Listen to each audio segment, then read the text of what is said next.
100% ఉత్తీర్ణత కోసం ప్రభుత్వ ఉపాధ్యాయులు కృషి చేయాలని చంద్రగిరి నియోజకవర్గ ఎమ్మెల్యే పులివర్తి నాని అన్నారు. రామచంద్రాపురం మండలంలో ప్రభుత్వ పాఠశాలలో చదువుకుంటున్న విద్యార్థులకు విద్యా సామాగ్రిని పంపిణీ చేశారు.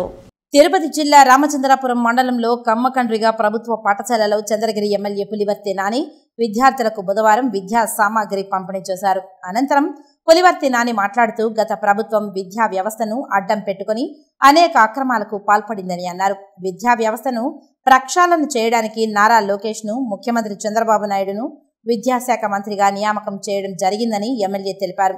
వారం రోజుల్లో పాఠశాలలలో క్రీడలకు ల్యాబ్కు కావలసిన పరికరాలను సొంత నిధులతో అందిస్తానని తెలిపారు.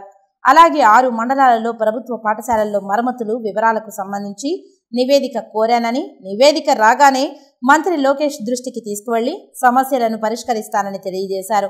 ఈ కార్యక్రమంలో మండల తెలుగుదేశం పార్టీ అధ్యక్షుడు తిరుమల రెడ్డి, ఉప విద్యాశాఖ అధికారి బాలాజీ, సర్పంచ్ కావ్య, ఎంఈఓలు మార్కండేయ నాయుడు, జయ, వేలు, మండల టీడీపీ సీనియర్ నాయకులు జనార్దన్ చౌదరి, చిన్నబాబు, బాబు యాదవ్, ఉపాధ్యాయులు, విద్యార్థులు పాల్గొన్నారు. ఎవరైనా చూడండి ఏ విధంగా ఉంది డెవలప్మెంట్ ఏ విధంగా ఉందని. దీన్ని చేసే బాధ్యత 1 yearలో నేను తీసుకుంటా. గతంలో కూడా చెప్పా, ఇక్కడి నుంచి మన వేదాంతపురం క్లాస్ నుంచి రాయచూరు వరకు కూడా 80 feet కానీ 100 feet కానీ తీసి డబ్బులు లైన్ చేస్తాను. దానికి తీసుకుని పోయేందుకు కూడా కృషి చేస్తా. ఇంకా చాలా ఉంది. రాయచూరు కట్టపైన ఉంది పనులు, దాన్ని చేయాలి. కట్టపైన కట్ట కింద అభివృద్ధిలో నేను ముందుంటా. మీరు నాకు సహకరించండి, పార్టీలు కాదు. నేను ప్రోటోకాల్ అందరికీ ఇస్తా. అప్పుడే కూడా మీ ద్వారా కూడా మన బాలాగారి సారి చెప్తున్నా, పేరు మిస్ అయింది అంటే ఇంకోసారి జరగకుండా కూడా చూసుకుంటా. ఎందుకంటే నేను ఎప్పుడు కానీ ఏ పార్టీ ఉన్నా ప్రోటోకాల్ ఇమ్మంటా. ప్రోటోకాల్ ఇచ్చి నేను కూర్చోబెట్టా. సింగిల్ చైర్ వేసుకుని నేను చేయను రాజకీయం.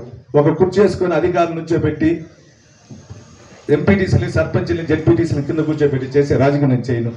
ప్రతి ఒక్కరు కూడా పక్కన కూర్చోబెట్టుకుని నేను రాజకీయం చేస్తాను. కాబట్టి ప్రోటోకాల్ ఎప్పుడు కానీ మరోనో అని చెప్పి సభను తెలియజేసుకుంటూ ఈ అవకాశం ఇచ్చిన ప్రతి ఒక్కరికి కూడా పేరు పేరు ధన్యవాదాలు.